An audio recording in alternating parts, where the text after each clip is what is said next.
montre intelligente VO et la société Péris, partenaire du rugby languedocien, vous présente Série Rugby.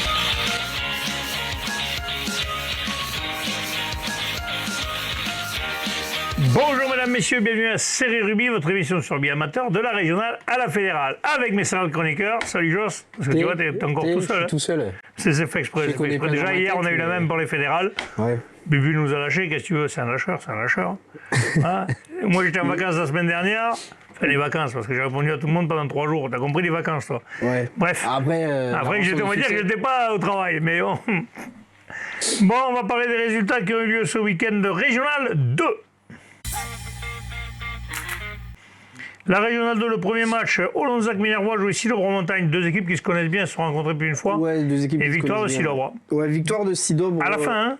Alors ouais, tu vas voir 12-11, c'est un match qui a tenu... Alors le score c'est pas un score fleuve, hein, comme on en a eu les semaines précédentes. Il y en a un juste après, on tu en vois. verra juste après, voilà. Mais le match a tenu en haleine autant les joueurs, les staffs et les supporters, puisque comme tu l'as dit, Silobre l'emporte 12-11, sachant qu'à la mi-temps, il y avait 9-3. Donc Olonzac a espéré remonter sur la deuxième mi-temps. Avec le vent dans le dos, ils ont réussi à jouer. Après quelques imprécisions, ils loupent une ou deux pénalités qui peut-être leur donneront des regrets. Et il a fallu attendre, puisque si je ne dis pas de bêtises, à 74e, il y a 11-9 pour Olonzac. Donc Olonzac était passé devant à la 68e suite à une pénalité. Et il a fallu attendre la 75e, une dernière pénalité sur une mêlée. Les joueurs de la zone se font pénaliser. 50 mètres décalé et l'ouvreur en face entre les pagelles. Merci, au revoir. Merci, au revoir. Ouais, Silobre qui rencontrera Fleury au prochain tour. Fleury, par contre, qui n'a fait qu'une bouchée, on peut dire, par 47-0, malheureusement pour nos amis Maurian, qui a été vaillant quand même. Il y a quelques joueurs qui ont tenu la drague. On a eu Flo Canto faire un très gros match, Jadou Audouard, comme d'habitude. Ouais. Mais 47-0, c'est compliqué de dire que tu as fait un beau match. Ouais, c'est lourd parce que ça ne méritait pas ça. Le tournant du match, c'est qu'à un moment, ils sont à 12 il y a 12 joueurs du côté de Fleury, ils sont 14 côté Montréal, ils sont 15 même. Et ils sont en position de marquer un essai. L'arbitre revient et refuse l'essai de Montréal et il met un carton jaune à Flo Canto. Ah. Et c'est le seul moment où ils allaient marquer quelque chose. Et malheureusement, après, Montréal n'a pas réussi à enquiller. Ils n'ont pas eu de chance. Ils ont raté une pénalité d'entrée. Par contre, après, Fleury marque d'entrée 2 pénalités, mène 6-0. Mais après, il prend 3 cartons. La discipline, un peu, d'ailleurs, Didier Acacio, on le verra dans l'interview, est un peu chafouin sur la discipline en début. Après, seconde mi-temps, par contre, ça a déroulé. Et là, après, quand la machine s'est mise en marche, on voit vraiment que Fleury-Salcoursan est un des gros favoris de cette Régionale 2. Il a les armes pour la Régionale 1, mais enfin la Régionale 1, ça sera encore autre chose parce qu'on sait tous que c'est dur. On va voir justement la réaction de l'entraîneur et du capitaine Pierre Pineda quand même, quand on connaît un peu le rugby, Pierre Pineda qui jouait à le 4. Oui. Donc entraîneur-joueur. Bonjour mesdames et messieurs, nous sommes au stade de Vendre, nous avons eu la victoire de Fleury-Salcoursan sur l'équipe de Montréal-Montagny sur le score de 47-0. Avec moi le capitaine Pierre et l'entraîneur Didier. On va commencer par le capitaine. Bon Pierre, un match que vous avez pris par le bon bout. D'entrée vous avez scoré ce que l'on n'a pas su faire et d'entrée vous avez mis des points et petit à petit le score a enflé. Ouais, d'entrée on a réussi à mettre la main sur le ballon, à ne pas faire trop de fautes. Comme tu as dit, on score par 2 fois. On a Enzo qui enquille tout au pied. Et ensuite, je pense que notre discipline a permis de scorer rapidement et de mettre notre jeu en place. Même si en début de match, quand même, il y a 3 cartons à un moment où je jouais à 12. Quand même, c'est compliqué de jouer à 12 quand même. Pour des fautes quand même qui auraient pu être évitées peut-être. Ouais, disons que pendant un quart d'heure, on a un peu confondu notre engagement avec la précipitation. Et l'arbitre, à juste titre, nous sanctionne. Et après, dès qu'on s'est remis dans le bon sens, on a réussi à dérouler. Et bon, c'est passé comme ça, quoi. Ouais, seconde mi-temps plus facile, ils sont moins venus dans le camp. Déjà, ils n'ont pas scoré. Donc ça vous a permis de vous laisser toujours au-dessus. Bon, maintenant, un 8e de finale passé, un quart. Certainement Silobre-Montagne, puisque Olonzac a été éliminé. Donc encore un gros morceau là. Ouais, mais je pense que maintenant, il n'y aura que des gros morceaux. Hein. Il ne reste plus que 8 équipes en France. On ne les connaît pas. Donc un peu comme aujourd'hui, quoi. Nous on va continuer à bosser, à mettre notre jeu en place comme le début de la saison. Et on verra bien dans 15 jours. Hein. Bon, Didier, je suppose un entraîneur satisfait, rapproche-toi un peu parce que c'est quand même important de gagner les matchs de phase finale parce que nous annoncent comme les favoris, ça c'est une chose, mais gagner c'est autre chose et aujourd'hui les joueurs ont fait ce qu'il fallait peut-être, non? Oui, tout à fait, oui. Comme on disait tout à l'heure, bon, pour moi on fait une mauvaise entame de match, on est pénalisé pendant 10 minutes de quart d'heure, on prend des pénalités, on joue à 12 et pour moi le tournant peut-être du match, il ne score pas parce qu'on défend fort sur notre ligne. On s'en sort et après chaque fois qu'on a une occasion, on le met au fond. Ouais, parce qu'après, pareil, quand ils sont en position de marquer un essai, l'arbitre le refuse parce qu'il y a un mauvais geste, du coup, c'est peut-être à ce moment-là justement que vous avez re-enfoncé le clou. Voilà, tout à fait. Nous, on leur avait dit surtout la discipline. Bon, essayez de ne pas prendre des cartons, pas des fautes bêtes. On prend ton carton qui sont justifiés, il n'y a pas de souci, mais après, on a été propre dans la discipline, on a été propre. Bon, je suppose que l'appétit vient en mangeant, les gars, les phases finales, maintenant, vous avez envie d'aller arriver au bout parce que le but, c'est d'être champion de France, non? Écoute, ouais, non, mais de toute manière, quand t'es en quart de finale du championnat de France, le but c'est d'aller au bout, ouais, et c'est pareil pour toutes les équipes. En plus, quand tu vois l'engouement que ça génère et ce qu'on est capable de faire, voilà, t'as mis qu'une chose, c'est d'arriver au bout. Et on sent quand même que on peut dire que ça a pris la mayonnaise entre les anciens et les jeunes, hein, parce qu'on voit quand même il y a des jeunes, il y a le petit cirque qui est mignon, on voit quand même que la mayonnaise a plus que bien pris quand même. Oui, tout à fait, la mayonnaise a plus que bien pris. Aujourd'hui, on rentre junior, un petit demi de mêlée qui n'a jamais fait un match avec nous, qui est là, on décale Enzo qui est demi de mêlée, on décale l'ouverture, on va récupérer Thomas, on va récupérer les deux disques qui nous manquaient. C'est bien pour ces jeunes, hein. C'est avec la mayonnaise prend. Et puis on a un gars comme Pierre quand même qui nous sécurise. Hein. Tiens la baraque comme on dit le capitaine. C'est ce qui nous manquait, je pense, c'est ce qui nous manquait. Je vous rappelle mesdames, messieurs, la victoire de l'équipe de Fleury-Salcoursan sur l'équipe de Montréal-Montagny sur le score de 47-0. On se retrouve mercredi pour les résultats et mardi pour les fédérales. Transpirez bien sur tous les terrains. Au revoir. Ouais, on voit d'ailleurs, le chambre, les jeunes, ils n'arrêtaient pas de passer derrière, ils faisaient Pierre. Présent. Bon, on sent qu'il y a une bonne ambiance, il y a un bon truc. Puis ouais, c'est sérieux, ils ont un buteur qu'ils ont fait jouer le numéro 9, comme il disait Didier, qui est junior. Le mec, il arrive là, il n'a pas joué de la saison, il se retrouve à jouer, et le mec, il fait un bon match.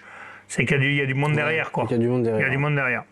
Ça, c'était pour les 8e du Régional 2. En promotion de Régional 2 du 8e aussi, Caraman a battu Ose d'Armagnac, 25-21, Jos. Eose d'Armagnac. Oui, Eose, ouais. Eose, on dit Eose. Ils sont perdus, on s'en fout. Ah, c'est pas bien, non. Ah, je plaisante. Ouais, Eose qui pourra nourrir des regrets sur ce match, sur ce 8e de finale perdu, 25-21 comme tu le dis. Caraman a su mettre en place son jeu. Alors, si je te dis pas de bêtises, il y avait 10-3 à la mi-temps, donc pareil, Eose qui s'est accroché, qui a bien recollé au score, qui aurait pu peut-être passer devant, mais Caraman qui a réussi à tenir son jeu et à profiter des instants positifs et à faire fructifier ses ballons. Quand ils sont rentrés dans le camp adverse, ils ont marqué, ce qu'a pas su faire les autres dans les matchs précédents. Exactement. Parfait. Et bien on va passer à la régionale 1. Elle est courte cette émission. Ouais. La régionale 1, Mias qui jouait la vallée du Gapo. Alors quand tu as joué au rugby, la vallée du Gapo, quand même, tu sais que c'est jamais facile. Et bien Mias s'en sort de justesse et gagne 19-15. Ouais, 19-15 avec une équipe de Vallée du Gapo jeune et joueuse. Bien que dominé en première mi-temps, s'est accroché pour ne tourner qu'à 6-0 au Citron. Donc bien belle équipe, elle fera mieux en reprenant le score dès l'entame du second acte. La partie se décantera dans les 10 dernières minutes avec un essai de Lec et le précieux pied de Gali pour Mias. Les vagues varoises se casseront les dents à plusieurs reprises sur la défense catalane qui tiendra bon. On le sait que ça c'est chez les Catalans, en général on baisse pas pavillon comme ça. Non. Ajouter un très bon arbitrage du trio arbitral autour de Lorenzo Aleimo et non moins excellent accueil du RC Saint-Quentinois. Oui, ils avaient remercié. Saint-Quentin-la-Poterie, ouais. Ah, Saint-Quentin-la-Poterie, on sait qu'il y a une bonne ambiance, ils savent recevoir. Donc ils mettent en avant les personnes comme Sandrine Jeune-Joly, William Valls et Robert Aufourneau pour le repas sportif. Parfait. Et l'ensemble des bénévoles. On passe à la promotion de Régional 1. Bédarieux jouait Mirabeau. Attends, oui, vas-y. Parce que pour Mias, il y a eu un petit fait intéressant. Ah. Ils ont leur pilier Momo Zegou qui, pour la deuxième fois, alors je ne sais plus si c'était cette saison ou la saison dernière, il avait un mariage de sa cousine, de la cousine de sa femme à Amiens. Il est monté faire le mariage. Et le lendemain, il a repris le train, il est redescendu. Mais ça, c'est bien. Un dirigeant l'a attendu. Ça prouve qu'il est club. Ouais. Ça, c'est le joueur qui est club, parce qu'il y en a plus d'un qui aurait dit c'est bon, ça va, je suis crevé du C'est mariage. l'habitude des faits. Ouais, voilà, c'était en début d'année, en novembre. Voilà. Il a fait le mariage de sa sœur en région parisienne avant de reprendre le premier TGV le lendemain matin pour revenir faire un match avec la baie. Ça, c'est un mec qui aime son club, parce qu'il n'y a pas beaucoup qui le feraient quand même. T'as beaucoup de mecs qui auraient dit c'est bon, j'ai un mariage, ne me comptez pas sur moi. J'en parlais encore ce week-end avec des gars avec qui on a joué et qui me disaient que c'était de plus en plus compliqué. Les engagements des jeunes dans les clubs, ils ont non, parce que maintenant, quand il y a un repas de famille, ils viennent pas, et ainsi de suite. Et lui, il a un mariage, ils viennent 2 fois. Ouais, un élément à garder, quoi. Ouais, voilà, donc il aurait pu dire j'ai le trajet, les gars. Ouais. Donc bravo à lui. Alors, on passe en promotion de Régional 1, c'était les 8e de France. Bédarieux a joué Penn Mirabeau Cadenon, victoire 43-33. Au moins là, les gens ne se sont pas emmerdés au niveau du score. Mais Bédarieux, le CAB qui tourne fort quand même. Ouais. Alors attends que je me mets. Dis pas de bêtises. Non, ouais, c'est ça. On sait jamais, on a les images en même temps que tu parles, vas-y. Non, ouais. Donc grosse entame de match de Bédarieux qui, avec son jeu d'avant et plusieurs cocottes dévastatrices, notamment de plus de 30 mètres, vont faire très mal aux joueurs de Penn Mirabeau. Eux sont maintenus en vie grâce à leur numéro 10 qui était un très bon joueur, pénalité, drop, essai, toute la panoplie est passée. Voilà. Ils font une bonne entame, ils mènent rapidement 6-0. En face, ils ont du mal à toucher terre. Peut-être qu'ils sont restés un peu dans le bus ou dans le vestiaire, on ne sait pas. Après, Bédarieux va rester sur leur 22, ils vont pilonner, se font arracher un ballon et là ils tapent au pied, ils se retrouvent dans leurs 5 mètres à défendre. Ballon gardé au sol, pénalité. Eux, ils jouent à la main, un essai, 1 minute dans notre camp. Ils mènent 7-6. Donc une équipe, on va dire, dominée, mais... Pragmatique, exactement. Je cherchais le mot, merci. Après, ils ont quand même la maîtrise et ils vont rapidement reprendre le score pour à un moment mener 24-16 à la mi-temps. Il y a juste la botte du 10 qui les maintient, comme on l'a dit précédemment, en préambule, qui les garde à distance. À flot. Ouais, à flot, 100% être en danger. Sur le coup d'envoi de la deuxième mi-temps, Bédarieux va réceptionner le jeu au pied de leur 9 pour sortir du camp. Ils sont contrés et Penn Mirabeau va marquer 24-23, donc 2 interceptions, 2 coups mal joués. Après le score ce sera plus un chassé-croisé de pénalité, 30-23 à l'heure de jeu, puis 30-26, puis ils répondent 33-26. Ils n'arrivent pas à tuer le match malgré un nombre d'occasions franches plutôt impressionnant, donc peut-être un peu trop de précipitation et d'imperfection sur le dernier geste qui fera que ça va être compliqué pour Bédarieux de vraiment plier le match. D'accord. Et ils vont plier à la fin du match. Ils vont plier à la fin du match. Grosse performance à noter d'Anto Malrieux avec 25 points au pied. Ouais, quand tu as un joueur qui met 25 points au pied quand même, 25 sur 43, il reste que 18 points. C'est ça. Donc le mec, il a fait un très gros match quand même. Ouais. À lui tout seul, il a fait un très gros match. Les plages d'Orbe jouaient Villeneuve de Marsan, Villeneuve victoire de Villeneuve de Marsan, 32-14, c'est fini pour les plages d'Orbe.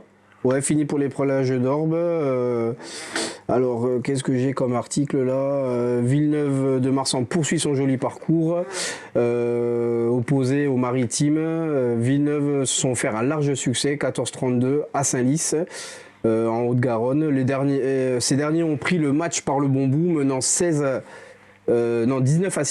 à la pause, après 3 essais inscrits en première période, avant de gérer puis de creuser l'avantage en seconde période. Ils n'ont jamais été jamais en difficulté, jamais en danger. Un match, on va dire, plutôt bien maîtrisé. Exactement. Non, c'est bon. Villeneuve de Marsan affrontera en quart de finale les Basques du Staritz Jacques-Stou. Là, ça patte la même peut-être. Allez, un petit mot sur la Coupe d'Occitanie de Régional 2 où c'est le rugby club d'Alaric qui l'a emporté 23-17 face à l'Union sportive Côte-Vermeille. Donc là, on voit qu'Alaric a marqué 2 essais, 2 transformations, 3 pénalités. Bart, il s'est permis de marquer 3 pénalités, 2 transformations, et puis après il y a 2 essais. Et puis après, pour Côte-Vermeille, il y a... Alors attends que je ne dise pas de bêtises. Côte-Vermeille, il y a 3 essais de Fabre Robinet, l'interne Robinet et Serre, et une transformation de Serre à 78e. Ouais.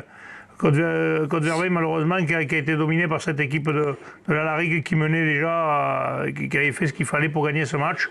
Alors, il n'y a eu qu'un carton jaune, il y a eu quelques cartons blancs, mais rien de fabuleux.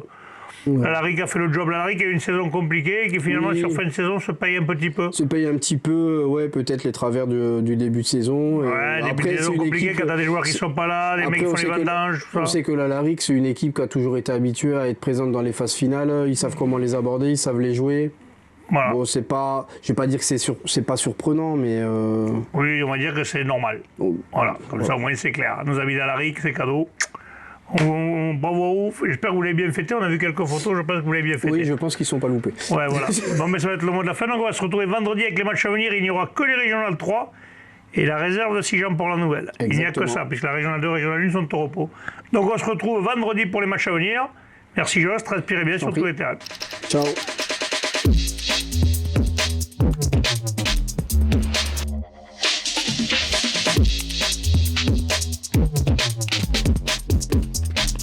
Caméra intelligente, VO. Et la société Péris, partenaire du rugby languedocien, vous présente Série Rugby.